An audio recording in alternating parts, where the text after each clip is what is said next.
Saya berharap kita bermula dengan titik itu, bahawa kita mesti bersama-sama menghayati bahawa padu adalah satu komponen yang merentasi pelbagai anjakan besar kerajaan. Ini adalah antara beberapa keputusan paling awal yang dibuat oleh pentadbiran ini berhubung anjakan-anjakan untuk menambah baik perancangan dan pelaksanaan program-program sosioekonomi rakyat.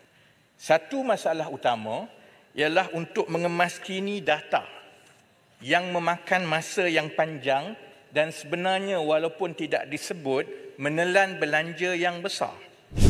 Apabila kerajaan ingin mengenal pasti sesuatu kumpulan sasaran bagi setiap program baru di mana-mana kementerian contohnya, kerajaan perlu mengumpul data yang baru dengan membuka pendaftaran khusus untuk program itu. Yang selalunya setelah dikumpul pun sukar untuk disemak silang dengan data-data yang lain kerana jabatan-jabatan kerajaan tidak berkongsi data.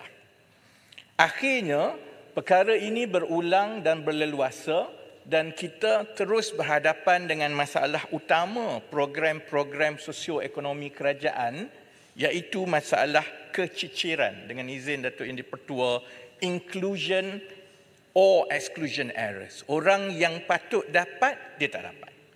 Orang yang tak patut dapat, dia berterusan dapat kerana data itu tidak dikemaskini sejak berpuluh-puluh tahun.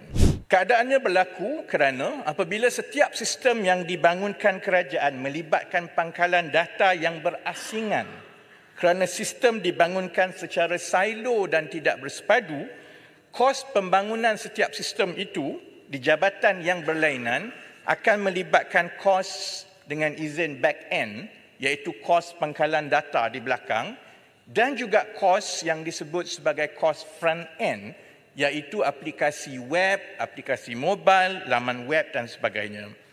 Sedangkan sebahagian besar daripada data rakyat itu sebenarnya sudah ada di dalam sistem kerajaan. Dan kalau ada satu pangkalan data yang bersepadu, maka kos pembangunan sistem-sistem kerajaan untuk masa akan datang boleh dijimatkan kerana hanya kos yang melibatkan pembangunan front-end sahaja yang perlu dibangunkan oleh kerajaan, kerana pangkalan data ataupun kos back-end itu telah pun disiapkan dan ada secara bersepadu, hanya memerlukan satu bentuk API ataupun Application Programming Interface dengan izin Datuk Yang di-Pertua untuk dia mencapai data-data yang sudah ada di dalam padu. Pertimbangan-pertimbangan inilah yang diambil kira yang mendorong keputusan untuk mewujudkan sebuah pangkalan data bersepadu untuk membolehkan interaksi dan perkongsian data di antara jabatan-jabatan kerajaan.